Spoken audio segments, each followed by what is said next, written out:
Everybody, अभी आप देख रहे हैं ज़ीरो पीरियड और आज हम बात करेंगे आईएमओ या एनटीएससी जैसे कुछ कॉम्पिटिटिव एग्ज़ाम्स जो बच्चों के लिए होते हैं और उनके मैथ्स की एबिलिटी को चेक करने, उसको इम्प्रूव करने के लिए इस तरह के जो एग्ज़ाम्स होते हैं या ऐसे हर एग्ज़ाम में जिसमें आपको मैथमेटिक्स के बेसिक्स की ज़रूरत पड़ती है, उस तरह के एग्ज़ाम्स के लिए ये वीडियो यूज़फुल हो सकता है। तो आइए बिना किसी लाग लपेट के, बिना किसी देरी किए हम शुरुआत करते हैं आज की इस वीडियो को।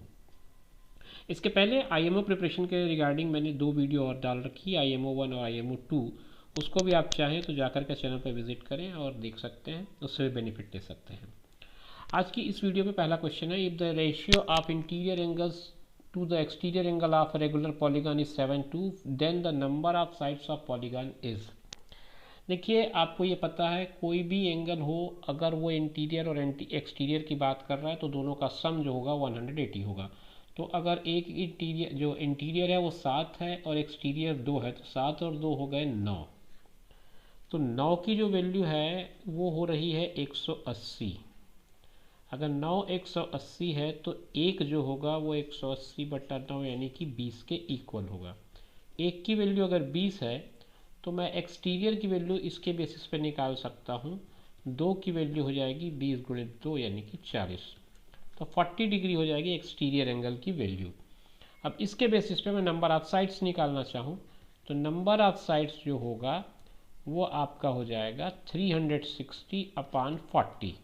एक्सटीरियर एंगल से मैं इसको डिवाइड कर दूंगा तो आएगा 9, और यही आपके क्वेश्चन का आंसर होगा, ऑप्शन बी। तो ये सही अप्रोच है, सही तरीका है और सही मेथड है आपके इस तरह के क्वेश्चंस को बनाने के लिए। जितना जल्दी आप इसको सोचेंगे, जैसा थॉट प्रोसेस रखेंगे, उतना ही अच्छा होगा आपके लिए इस तरह के क्वेश्चन को बना पाना। बढ़ते हैं, अगले क्वेश्चन को देख लेते हैं।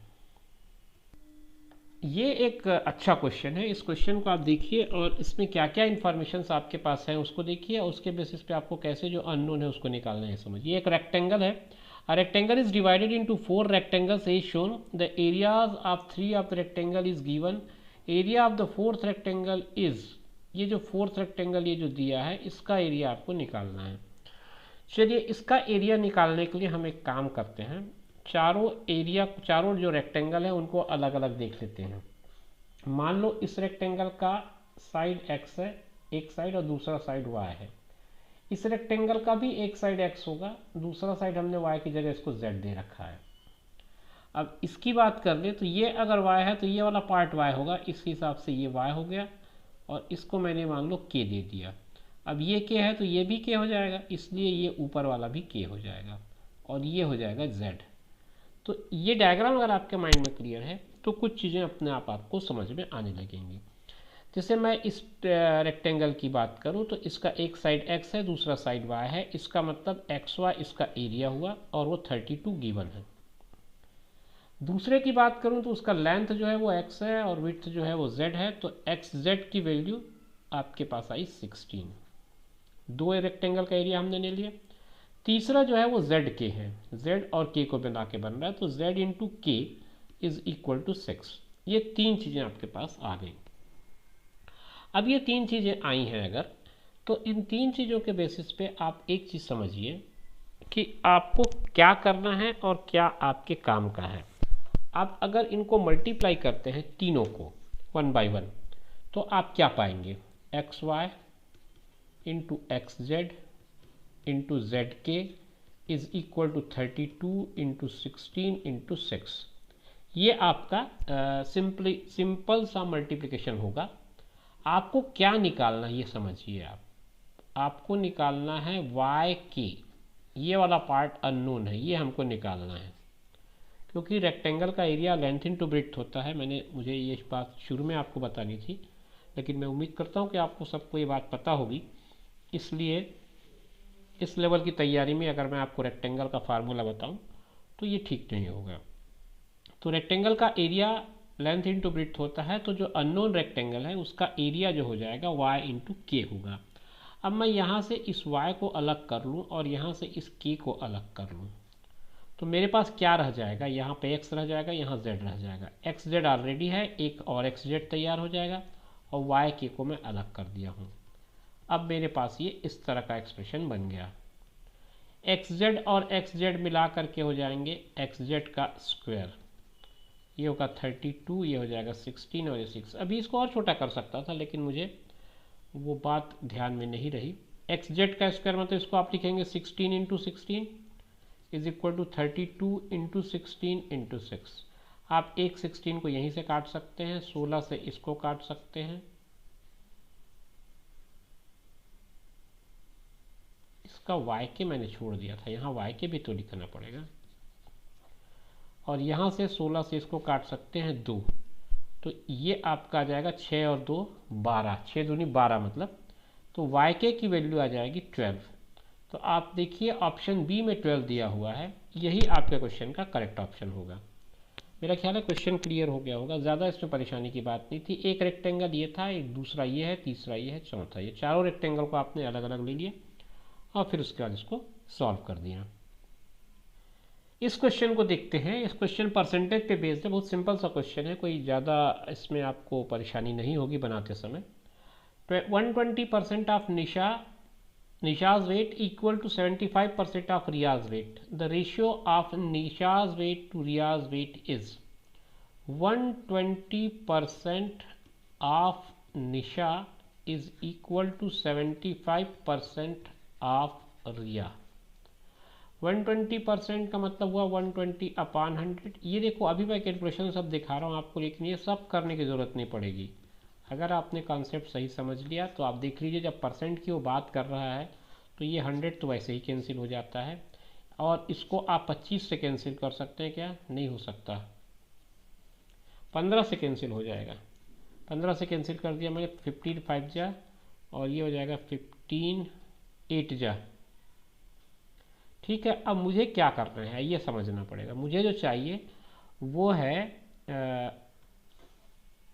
The ratio of Nisha's weight to Riyaz's wait.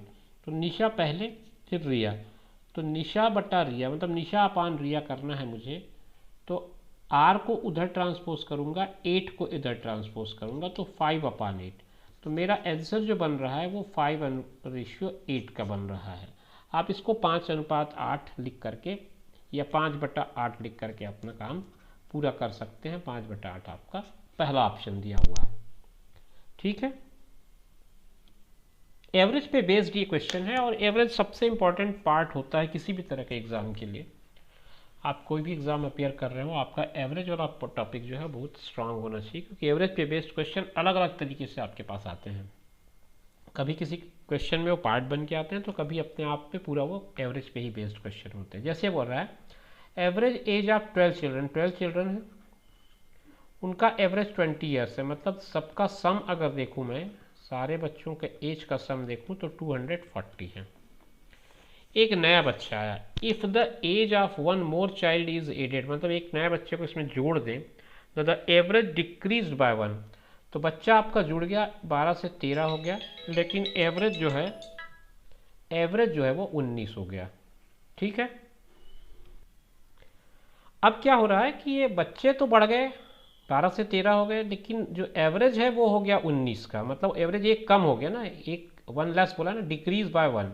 Decrease by 1 कहने का मतलब पहले जो एवरेज 20 था दैट बिकम्स 19।